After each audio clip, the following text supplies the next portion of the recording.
आपल्याला जसं माहिती आहे की मागच्या 107 दिवसांपासून हे युद्ध त्या ठिकाणी सुरू होतं आणि आता दोन्ही बाजूंनी जे आहे एक प्रकारे या युद्धाला स्वल्पविराम म्हणा किंवा पूर्णविराम म्हणजे त्यांच्या अनुषंगाने जे आहे पूर्णविराम पूर्णविरामच आहे. होर्मुझची समुद्रधुनी खुली जरी झाली तरी अजूनही त्याविषयी स्पष्टता नाही की त्या होर्मुझच्या सामुद्रधुनीवरचे मॅनेजमेंट म्हणजे एकूणच व्यवस्थापनाचे अधिकार हे इराणकडे राहणार की नाही. नमस्कार, मी संकेत आणि आपण पाहत आहात मुंबई आउटलुक. अखेर ज्या क्षणाची, ज्या गोष्टीची आपण सर्वच जण आणि आपणच नाही म्हणजे भारतातीलच लोक नाही तर जगभरातील लोक ज्या गोष्टीची, ज्या क्षणाची वाट बघत होते तो क्षण आलेला आहे. अमेरिका आणि इराण यांच्यामध्ये जे गेल्या 5-6 महिन्यांपासून 5 ते 6 महिन्यांपासून जे युद्ध सुरू होतं त्या युद्धाला आता विराम मिळालेला आहे. शस्त्रबंदी झालेली आहे, म्हणजे युद्ध विराम झालेला आहे आणि ह्या युद्धविरामाच्या काही अटी देखील ठरवण्यात आलेल्या आहेत. 14 अटी आहेत. त्या 14 अटींना बघितल्यानंतर हे युद्ध कोणाच्या बाजूने म्हणजे कोण जिंकलं असा जर प्रश्न असेल तर ह्या 14 अटी बघितल्यानंतर आपल्या लक्षात येईल. सोबतच ज्या मुद्द्याला घेऊन हे युद्ध सुरू झालं होतं की इराण हे क्षेपणास्त्र बनवते किंवा अणु जे वेपन्स आहेत, ऍटम्स आहेत, त्याच्यानुसार ते सगळं काम करतंय. ह्या सगळ्या गोष्टी बघितल्यानंतर अमेरिका आणि इतर बऱ्याच देशांचं असं म्हणणं होतं, अगदी इस्रायलचं म्हणणं होतं की इराणने हे तसं करायला नको आहे आणि त्याला घेऊन हे युद्ध सुरू झालं होतं. युद्ध विराम झालेला आहे आणि आता पुढे काय हा प्रश्न आहे. अद्याप दोन्ही देशांच्या प्रमुखांनी ते जे काही करार आहे त्या करारावरती स्वाक्षऱ्या केलेल्या नाहीत. त्या 19 तारखेला होणार आहेत. परंतु युद्धविराम झालेला आहे दोघांकडून सांगण्यात येत आहे. आणि पुढे काय ह्यावर चर्चा करण्यासाठी आपल्यासोबत निवृत्त lieutenant colonel Satish Dhage sir आहेत. सर, मुंबई आउटलुक मध्ये तुमचं स्वागत आहे. युद्धविराम झालेला आहे, काय आपली पहिली प्रतिक्रिया? युद्धविराम झाला असं आपण त्या ठिकाणी म्हणू शकतो, कारण इराणनं सुद्धा त्याला संमती दिलेली आहे आणि अमेरिकेने संमती दिलेली आहे.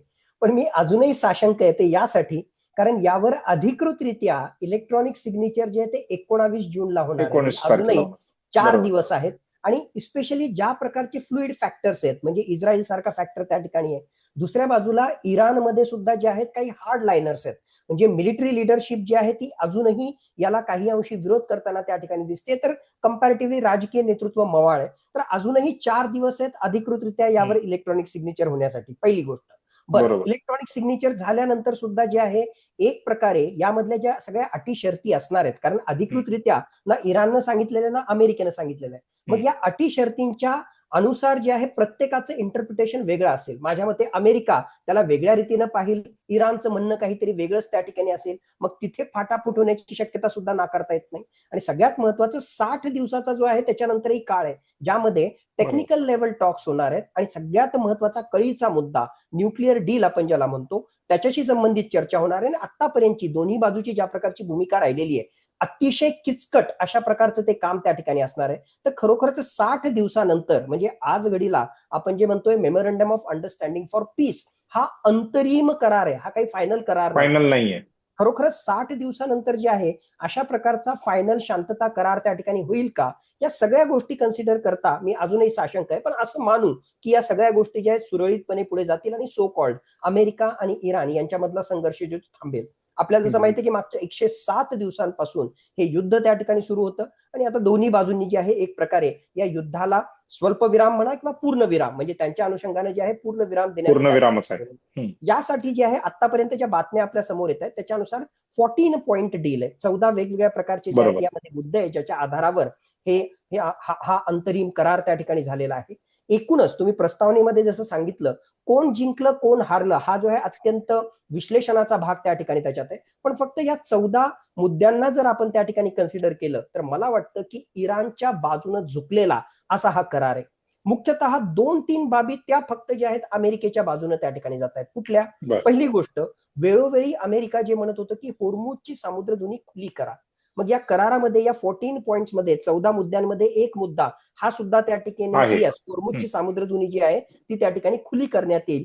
परंतु लगेच ती खुली होणार नाहीये ना, त्याला देखील 30 दिवसांचा वेळ दिला गेलेला आहे. ऍब्सोल्युटली. म्हणजे पहिली गोष्ट तर जी आहे 19 जून नंतर जर इलेक्ट्रॉनिक सिग्नेचर झालं तर त्याच्यानंतर जी आहे ती होर्मुझची सामुद्रधुनी त्या ठिकाणी खुली होणार आहे. मग काही बातम्या येत आहेत की 30 दिवसांमध्ये काही होणार आहे. अमेरिकेचा त्या ठिकाणी असा दावा आहे की जशी ती स्वाक्षरी होईल 19 जून नंतर लगेच जी आहे होर्मुझची सामुद्रधुनी खुली होईल. एक गोष्ट. बरं, होर्मुझची समुद्रधुनी खुली जरी झाली तरी अजूनही त्याविषयी स्पष्टता नाही की त्या होर्मुझच्या सामुद्रधुनीवरचे मॅनेजमेंट म्हणजे एकूणच व्यवस्थापनाचे अधिकार हे ते कोणाकडे इराणकडे असतील? राहणार की नाही. म्हणजे सगळ्यात कळीचा मुद्दा ट्रान्झिट फीस टोल हा इराण त्यावर आकारणार की नाही. माझ्या मते इराण येणाऱ्या काळामध्ये ट्रान्झिट फीस, त्याला गोंडस नाव काही दुसरं त्या ठिकाणी तो देईल, पण त्यावरचा जो आहे आपला हक्क होर्मुझच्या सामुद्रधुनी आणि त्यामधून जाणाऱ्या जहाजांवरचा आपला हक्क काही सोडणार नाही. सो मूळ मुद्दा सोडणार आपण जो चर्चा करतोय नाही. की अमेरिकेच्या बाजूने होर्मुझची सामुद्रधुनी खुली होणं ही एक गोष्ट मानली जाते. बरोबर. दुसरं, येणाऱ्या 60 दिवसांमध्ये टेक्निकल लेव्हल टॉक्सच्या माध्यमातून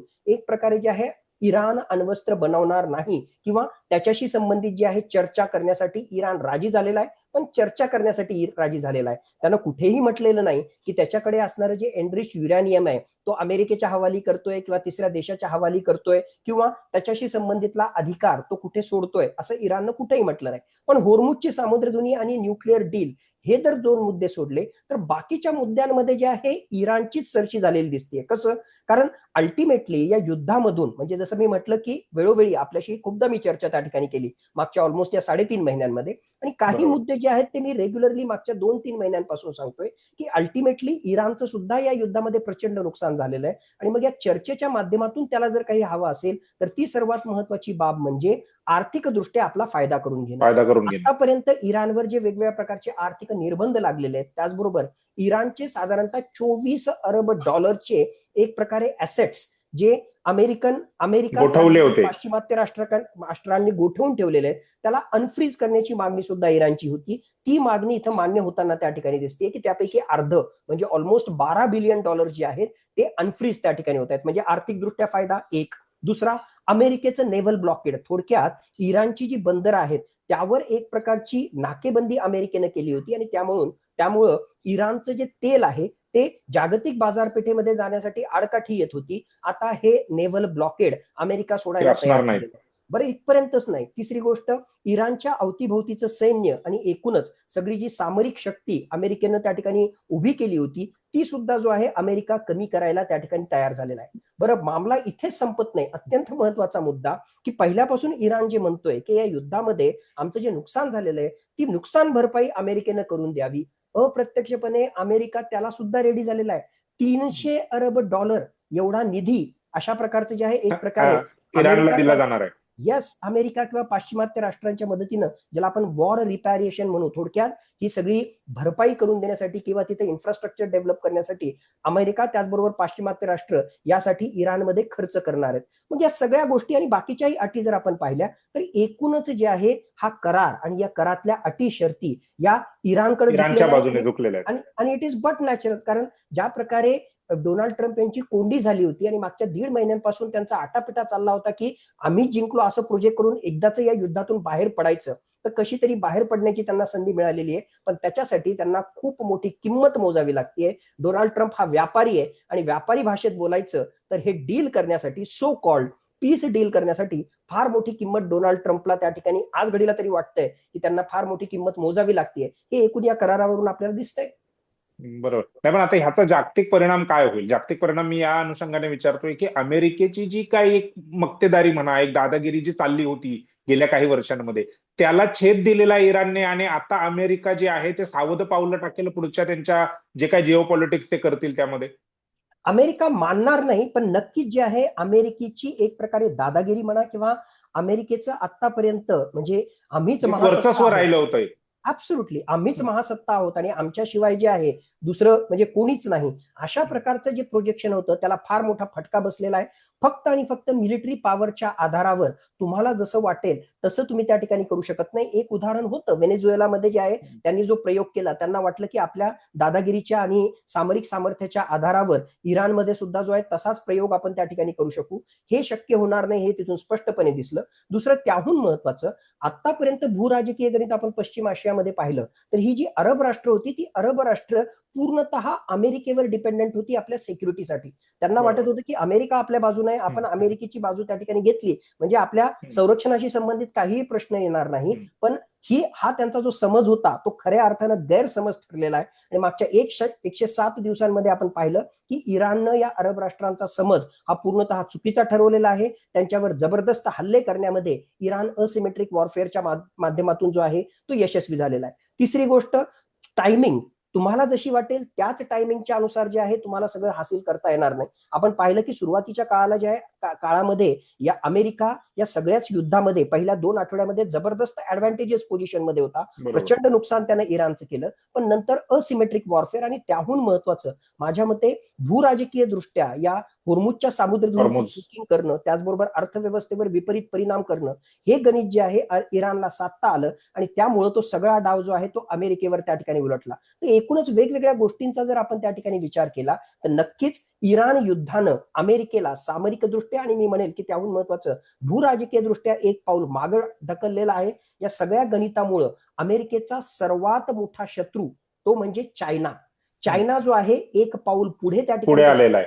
मला जर कोणी विचारेल तर या सगळ्या गणितामध्ये सर्वात जास्त फायदा जर कोणाचा झाला असेल तर चायनाचा. एक बंदुकीची गोळी सुद्धा न झाडता त्यानं जे आहे अमेरिकेला मागं लोटलेलं आहे. अमेरिकेचं एकूणच सामरिकदृष्ट्या काय गणित आहे, त्यांचं एअर डिफेन्स काय आहे, त्यांचे शस्त्रास्त्र काय आहे, याचा अत्यंत बारकाईनं इंटेलिजन्स इनपुट अभ्यास करण्याचा मौका हा चायनाला मिळाला. आणि त्याचबरोबर जे आहे मोठ्या प्रमाणामध्ये अमेरिकेचं आर्थिकदृष्ट्या नुकसानही झालं. म्हणून आज घडीला सर्वात नंबर 1 ला जर कोणी असेल तर चायना आणि त्यानंतर रशिया यांचा फायदा या युद्धातून झाला असं जर आपण म्हटलं तर ते चुकीचं ठरणार नाही. नक्कीच 14 अटी आहेत. 14 अटींपैकी एक अट ही अण्वस्त्रांच्या संदर्भामध्ये देखील आहे आणि ते गोष्ट त्यातून बाहेर काढली. म्हणजे जे युद्धाचा कळीचा मुद्दा होता जिथून युद्ध सुरू झालं तीच गोष्ट ह्या करारातून बाजूला केलेली आहे. कसं बघताय, ह्याचे काय आणखीन परिणाम होतील? नक्कीच संकेत, म्हणजे खरं म्हटलं तर हे युद्ध कोण जिंकलं कोण हारलं याचं उत्तर जे आहे प्रत्येकानं आपलं आपलं शोधायचंय. पण त्याच्यासाठीचा एक सिंपल फॉर्म्युला मी सांगतो. हे युद्ध सुरू झालं 28 फेब्रुवारीला. 28 फेब्रुवारीला परिस्थिती काय होती आणि 15 जून 2026 ला किंवा मानलो 19 जून 2026 ला परिस्थिती काय आहे याचं जर आपण कंपॅरिझन केलं तर ऑटोमॅटिकली आपल्याला उत्तर त्या ठिकाणी मिळेल. मुळात 28 फेब्रुवारीला जसं तुम्ही राईटली पॉइंट आउट केलं, अमेरिकेचं सो कॉल्ड म्हणणं होतं की आम्ही जे आहे इराणला अण्वस्त्र हासिल करू देणार नाही. आम्ही इराणकडचं जे एनरिच्ड युरेनियम आहे ते पूर्णतः नष्ट करू किंवा त्याच्या ताब्यातून जे आहे आम्ही मागे घेऊ, जेणेकरून त्याला अण्वस्त्र बनू देणार नाही. नंबर 1 ही सर्वात महत्वाची मागणी किंवा अशा प्रकारचा जो आहे प्रोजेक्शन हे अमेरिकेचं त्या ठिकाणी होतं. आज 15 जून 2026 ला जर आपण त्या ठिकाणी पाहिलं, अण्वस्त्राशी संबंधित अजूनही जो आहे अमेरिका इराणशी चर्चाच करतो. 60 दिवसांमध्ये जे आहे तो त्याच्याशी चर्चाच त्या ठिकाणी करणार आहे. आणि मोस्ट प्रोबॅबल जे होणार आहे ते हे होणार आहे की दूरपर्यंत इराण तर जो आहे एनरिच्ड युरेनियम सोडण्याचा प्रश्नच त्या ठिकाणी नाही, पण इन्स्पेक्शन मेकॅनिझम आपण ज्याला म्हणतो might be IAEA international atomic energy एजन्सीच्या टीमच्या माध्यमातून वेळोवेळी इराणकडे असणारं जे एनरिच्ड युरेनियम आहे त्याची पाहणी केली जाईल किंवा त्याचं इन्स्पेक्शन त्या ठिकाणी केलं जाईल. 28 फेब्रुवारी पर्यंत जी चर्चा होत होती तिथेही इराण या सगळ्या गोष्टींसाठी राजी होताच ना. म्हणजे यातून तुम्ही काहीही हासिल केलं नाही. ऑन द कॉन्ट्ररी या 60 दिवसांमध्ये या टेक्निकल लेवल टॉक्स मध्ये कुठेही या न्यूक्लिअर डीलशी संबंधित अमेरिकेची सरशी होईल आणि इराण मागे जाईल अशी दूरपर्यंत परिस्थिती नाही. एक गोष्ट. दुसरी गोष्ट, 28 फेब्रुवारीला होर्मुझची सामुद्रधुनी हा शब्द जगामधल्या खूप कमी लोकांना माहित त्या ठिकाणी होता.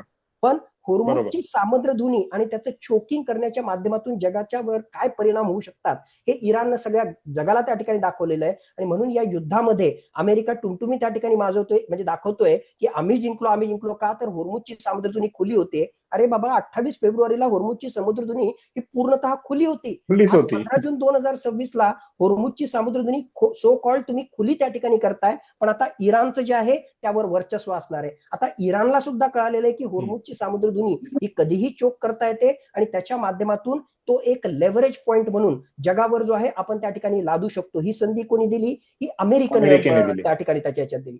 आतापर्यंत झाकली मूठ 1.25 लाखाची होती. एक प्रकारे जे आहे अमेरिकाच दादा हे सगळे त्या ठिकाणी मानत होते. आता अमेरिकेला सुद्धा नामोहरम करता येतं, त्याला सुद्धा जे आहे खिंडीत गाठता येतं. हे या 107 दिवसाच्या युद्धानं इराणनं त्या ठिकाणी दाखवून दिलेलं आहे. सगळ्यात महत्वाचं माझ्या मते आता पश्चिम आशियामध्ये इराणचं नुकसान त्या ठिकाणी झालं, पण इराण हा 28 फेब्रुवारीच्या अगोदरच्या इराणपेक्षा आजचा इराण हा अरब राष्ट्रांसमोर जे आहे अत्यंत स्ट्रॉंगली स्वतःला त्या ठिकाणी प्रोजेक्ट करेल. पहिल्यापेक्षा बरोबर. ऍटलिस्ट प्रोजेक्शन वाईज जो आहे तो आणखीन जबरदस्त बलवान झालेला आहे. आणि सौदी अरेबिया असेल, UAE असेल, कतर असेल आणि इतरही अमेरिकेची जी अरब मित्र राष्ट्र आहेत त्यांच्या समोर आता एक नवीन प्रश्न इराणच्या माध्यमातून त्या ठिकाणी सुरू होणार आहे. त्यामुळं एकूणच हे सगळं गणित पाहता, बाय द वे 28 फेब्रुवारी आणि आजचं आपण त्या ठिकाणी पाहिलं तर इराण समर्थित जे वेगवेगळ्या प्रकारचे प्रॉक्सी ग्रुप आहेत ज्यामध्ये हिजबुल्लाचा समावेश आहे, हिजबुल्ला. नुकसान त्या ठिकाणी झालं पण हिजबुल्ला आणखीन जिवंत आहे. इराणचं सामर्थ्य अजूनही त्या ठिकाणी आहे. आणि त्यामुळे एकूण सगळं गणित पाहता अमेरिकेला यातून फारसं काही हासिल झालं असं आपल्याला म्हणता येणार नाही. पण याचा अर्थ असाही नाही की अमेरिका जे आहे संपूर्णतः हे युद्ध त्या ठिकाणी हारलं. आपल्याला हे विसरता येणार नाही की सुरुवातीच्या दिवसामध्ये अयातुल्ला अली खामेनी असो, त्याचबरोबर IRGCचे सिनियर कमांडर्स असो, काही महत्वाचं राजकीय नेतृत्व असो आणि प्रचंड प्रमाणामध्ये सामरिकदृष्ट्या आणि आर्थिकदृष्ट्या इराणचं नुकसान करण्यामध्ये अमेरिका यशस्वी झाला. हे सत्य आपल्याला या घडीला नाकारता येणार नाही. बरोबर. यामध्ये लेबनॉनचा देखील उल्लेख आहे. इराणने असं म्हटलंय की लेबनॉनवरती देखील हल्ले झाले नाही पाहिजेत, ते देखील युद्ध संपलं पाहिजे. परंतु इस्रायल त्या बाबतीमध्ये तयार आहे का? इस्रायलची या दोन देशांच्या युद्धामध्ये काय भूमिका आहे? कारण मूळ युद्ध तर या दोघांचंच होतं. लेटेस्ट इनपुट आहे. आताच मी इस्रायलचे डिफेन्स मिनिस्टरचं स्टेटमेंट त्या ठिकाणी ऐकत होतो. त्यांनी स्पष्टपणे सांगितलं की या करारामध्ये, म्हणजे हा करार त्या ठिकाणी होतोय, पण या करारामध्ये जे आहे इस्रायलनं लेबननवर हल्ले करू नये किंवा हिजबुल्ला सोबत जे आहे त्यांचा संघर्ष त्या ठिकाणी त्यांनी थांबावा अशी कुठलीही बाब आम्ही त्या ठिकाणी मानणार नाही. जर हिजबुल्लानं आमच्यावर त्या ठिकाणी हल्ले केले तर आम्ही हिजबुल्लावर तुटून पडू, अधिकृतरित्या इस्रायलचे डिफेन्स मिनिस्टर हे त्या ठिकाणी म्हणतात. मागच्या 2 महिन्यांपासून मी रेग्युलरली म्हणतोय की हे युद्ध कसं त्या ठिकाणी पुढे जाईल. एक, अमेरिका या युद्धातून बाहेर निघेल तसं होताना दिसतंय. दुसरं, होर्मुजची सामुद्रधुनी जी आहे त्या होर्मुजच्या सामुद्रधुनीशी संबंधित अमेरिका हा एकटं काही त्या ठिकाणी करणार नाही, दुसऱ्यावर जबाबदारी त्या ठिकाणी ढकलेल. काही अंशी आज घडीला डिमायनिंग ऑपरेशन जे आहेत, कारण तिथे अजूनही सुरुंग पेरलेले आहेत, सागरी सुरुंग आहेत या होर्मुजच्या सामुद्रधुनीमध्ये. मग त्याचं डिमायनिंग करण्यासाठी अमेरिकेच्या सोबतीला ऑलरेडी युनायटेड किंगडम, फ्रान्स आणि काही युरोपियन राष्ट्र यांनी सहमती दाखवलेली आहे की आमच्या नौदलाच्या मदतीनं आम्ही ते डिमायनिंग ऑपरेशन्स करण्यासाठी तुम्हाला त्या ठिकाणी मदत करू. म्हणजे एकटा अमेरिका नाही, दुसऱ्यांची त्या ठिकाणी मदत घेतोय. आणि तिसरा सगळ्यात महत्वाचा मुद्दा, इराण एकदा याच्यासाठी राजी होईल, अमेरिका राजी होईल, जे आपल्याला त्या ठिकाणी दिसतंय. इस्रायल अशा प्रकारच्या संघर्षातून मागे हटण्यासाठी राजी होणार नाही. हे मी आज नाही, मागच्या 2 महिन्यांपासून सांगतोय. तसंच होतंय, कारण त्याचं सिंपल कारण आहे.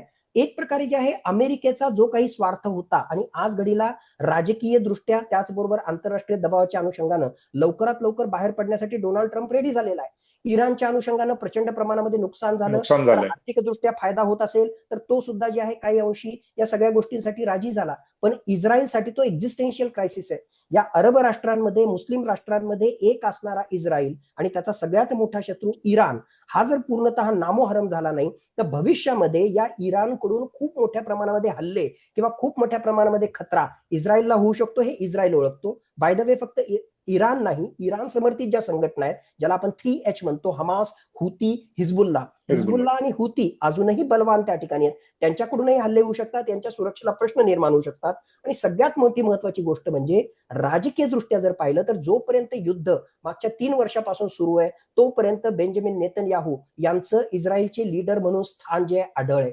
जसं हे युद्ध संपेल, जसा हा संघर्ष संपेल, ऑक्टोबरमध्ये निवडणुकांना सामोरं जावं लागेल.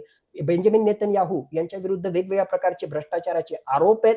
त्याचबरोबर त्यांच्या विरुद्ध जे आहे जनता ही नाराज आहे आणि म्हणून सत्तेतून त्यांना पाय उतार व्हावं लागू शकतं जर हे युद्ध त्या ठिकाणी संपलं. हे ते चांगल्या रीतीने ओळखतात. आपल्या विरुद्धच्या भ्रष्टाचारच्या केसेस ओपन होऊ नये, आपण जे आहे निवडणुकांमध्ये हारू नये आणि आपणच प्रधानमंत्री राहावं, यासाठी यानं त्या प्रकारानं हे युद्ध चालू राखणं हे बेंजामिन नेतन्याहू यांच्यासाठी पर्सनली राजकीय स्वार्थासाठी आवश्यक आहे. म्हणूनच मी वेळोवेळी त्या ठिकाणी म्हणतोय की इस्रायल इतक्या सहजासहजी या अटी शर्ती मानेल किंवा इव्हन हा करार जरी त्या ठिकाणी झाला तरी हा करार, ज्याला आपण म्हणतो in letter and spirit, in spirit तो येणाऱ्या काही काळामध्ये मानेल, याच्याविषयी माझ्या मनामध्ये जे आहे प्रचंड साशंकता आहे. बरोबर. पश्चिम आशियाची काय परिस्थिती होईल आता? म्हणजे इस्रायल तर ह्या सगळ्या याच्यामध्ये बाहेर आहे, तो काय ह्या करारामध्ये सहभागी देखील नाही आणि युद्ध थांबेल असंही काही चित्र नाहीये जे तुम्ही सांगताय त्यानुसार. दुसरा मुद्दा असा आहे की इराणच्या बाजूला, म्हणजे इराण व्यतिरिक्त जे काही पश्चिम आशियातले देश होते ते अमेरिकेला थोडे घाबरून होते. परंतु आता इराणने ज्या पद्धतीने अमेरिकेला तोंड दिलेलं आहे ते बघून त्या देशांची, म्हणजे मुस्लिम राष्ट्रांची एकजूट होऊ शकते का ह्या सगळ्या गोष्टीमध्ये, आणि इराण त्यांच्या बॅकिंगला उभा राहू शकतो का? माझ्या मते मुस्लिम राष्ट्रांची एकजूट होईल याची शक्यता मला फार कमी वाटते, कारण आपण त्याला वर करणी फक्त मुस्लिम राष्ट्र म्हणून पाहतो, पण त्यांच्यामध्ये शिया ते आणि शिया सुन्नी आणि सुन्नी, बरोबर. हा हा खूप मोठा भेद त्या ठिकाणी त्याच्यात आहे. आणि या शिया धर्मियांचं एकुलतं एक आणि सर्वात महत्वाचं राष्ट्र म्हणजे इराण. त्यामुळे इराण. सुन्नी धर्मीय किंवा सुन्नी पंथीय सौदी अरेबियासारखं राष्ट्र आणि बाकीचं राष्ट्र इराणचं नेतृत्व म्हणा किंवा त्यांच्याशी सामावून घेईल का, I am doubtful about that. Already आपल्या चर्चेमध्ये त्या ठिकाणी आलं की एक प्रकारे अमेरिकेवरचा विश्वास हा नक्कीच या अरब राष्ट्रांचा कमी झालेला आहे. कमी त्या झालं. अनुषंगानं आर्थिक गणित सुद्धा त्या ठिकाणी बदलतील. तुम्हाला आठवत असेल तर काही दिवसांअगोदर डोनाल्ड ट्रम्प यांनी फारच एक बोल्ड विधान केलं होतं आणि त्यांनी सांगितलं होतं अब्राहम अकॉर्डशी संबंधित. आणि त्या अब्राहम अकॉर्डच्या अनुषंगानं त्यांनी सांगितलं होतं की ही जी सगळी अरब राष्ट्र आहेत, आणि एवढंच नाही, त्यांनी म्हटलं होतं की इराण यांनी सुद्धा इस्रायलला सामावून त्या ठिकाणी घ्यावं, म्हणजे अब्राहम अकॉर्डच्या माध्यमातून एक प्रकारे वेस्ट एशियाचं समीकरणच बदलण्याचा त्यांचा प्रयत्न होता आणि त्या अनुषंगानं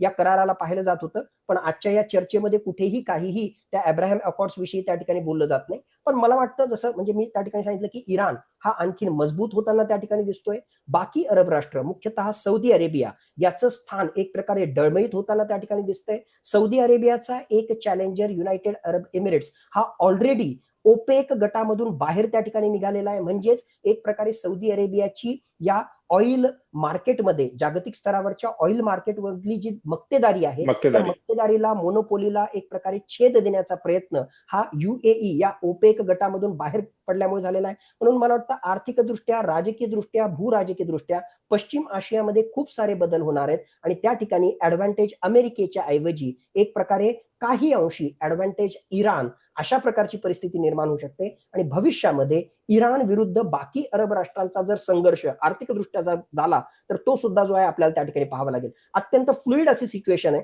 पण मला वाटतं जे आहे एकूणच पश्चिम आशियामधलं गणित आपल्याला येणाऱ्या काळामध्ये बदलताना दिसेल. गेल्या 3-3.5 महिन्यांपासून जे युद्ध सुरू आहे आणि त्यामुळे जे काही जागतिक परिणाम झालेले आहेत, क्रूड ऑइल पासून महागाई आणि या सगळ्या गोष्टी, तुम्हाला असं वाटतंय की आता 19 तारखेला हा करार झाल्यानंतर ह्या सगळी परिस्थिती निवळेल आणि जी काय महागाई, जे काही संकट ह्या युद्धामुळे समोर आलेली आहेत प्रत्येक देशाच्या, ते निवळेल, किंवा त्याला किती वेळ लागेल? आता इथून पुढचे जागतिक परिणाम काय होतील, भारतावर त्याचे काय परिणाम होतील? बघा, जशी ही घोषणा झाली, आफ्टर ऑल शेअर मार्केट, ते भारतातला असो किंवा वर बाहेरचं गेले. त्या ठिकाणी असो, हे वर गेलेलं आहे. पण युजली शेअर मार्केट जे आहे ते नी जर्क रिॲक्शन करतं, चांगल्या गोष्टीला आणि वाईट गोष्टीला सुद्धा. म्हणजे ऑलरेडी आपण जागतिक स्तरावर पाहिलं तर 4% एवढ्या ग्लोबल ऑइलच्या, म्हणजे क्रूड ऑइलच्या किमती ज्या आहेत त्या एकाच दिवसामध्ये कमी झाल्या. पण इतक्या सहजासहजी हे सगळं त्या ठिकाणी निपटणार नाही. त्याचं कारण असं, आपल्याला माहिती की होर्मुझची समुद्रधुनी चोक होती, आता ती ओपन झाल्यानंतर सुद्धा ओपन करण्यासाठी पहिली गोष्ट डिमायनिंग ऑपरेशन्स करावे लागतील. हे बरोबर. सुरुंग जे पेरून ठेवलेले आहेत ते काढावे लागतील, त्यासाठी काही आठवड्यांचा कालावधी लागेल. होर्मुझची समुद्रधुनी अत्यंत चिंचोळा प्रदेश त्या ठिकाणी आहे. दोन्ही बाजूने जे आहे शेकडो जहाजा या मागच्या काही आठवड्यांपासून तिथे जे आहेत ऑलरेडी स्ट्रँडेड आहेत. हो, मग यांची अडकून यांची पडलेले. वाहतूक सुरळीत होण्यासाठी कमीत कमी साधारणतः 3 महिन्यांचा कालावधी त्या ठिकाणी लागेल. म्हणून बापरे. होर्मुझच्या सामुद्रधुनीमधून हा सगळा तेलाचा, त्याचबरोबर जहाजांच्या माध्यमातून आयात निर्यात करण्याचा जो सगळा प्रकार आहे किंवा हा जो व्यापार आहे, हा सुरळीत होण्यासाठी साधारणतः 3 महिने ते 6 महिन्यांचा कालावधी त्या ठिकाणी लागू शकतो. दुसरी त्याहून महत्वाची गोष्ट, या 107 दिवसांमध्ये यांनी फक्त एक दुसऱ्यांवर मिलिटरी साईट्सवर हल्ले केले नाहीत.